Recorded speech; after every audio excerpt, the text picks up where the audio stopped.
na... Pero sana sir, kung nakauwi tayo ng maaga, hindi tayo nabutan ng ulan. Oo. Saka traffic.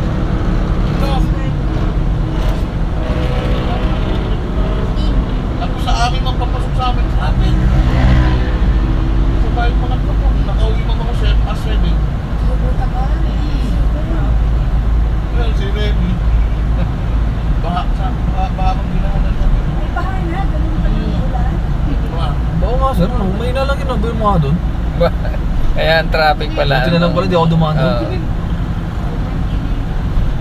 Kasi sir, nung puntahan ko, puno na yung yung sa may labas ng Litex. Sabi ko, dito na ako. Alam ko na yan. Hindi ko nga naisip agad yun. Ayan, lumabas ka agad ako. Kala ko bungad lang. Pero una kong option sir, yung unang option ko din sa may Solibin, traffic din. Kaya nga siguro nag-traffic din sa may Solibin. Oo, parehas. Kasi doon pa sa Waterhole. Mga motor kasi, Hindi siya blulusog. Oo. Gaalangan pa sila. Buti sir, kinakaya ng mo, baka inabot yung mo. Ay, may dumaan na tok-tok Sabi ko, uy, pwede. Kung wala, hindi muna, tatabi muna ako. Sa ilalim ba sir yung dyan? Makina? Yung carburetor na? Nasa nakailalim? Hindi siya. Pero yung yung air cleaner, mataas naman.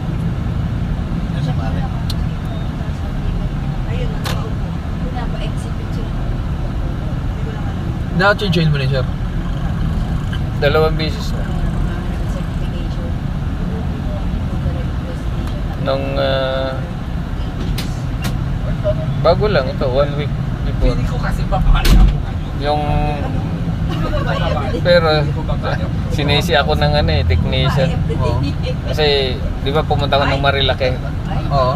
Sabi niya, sir, dapat bago ka umakyat, nag-change oil ka. Sabi ko,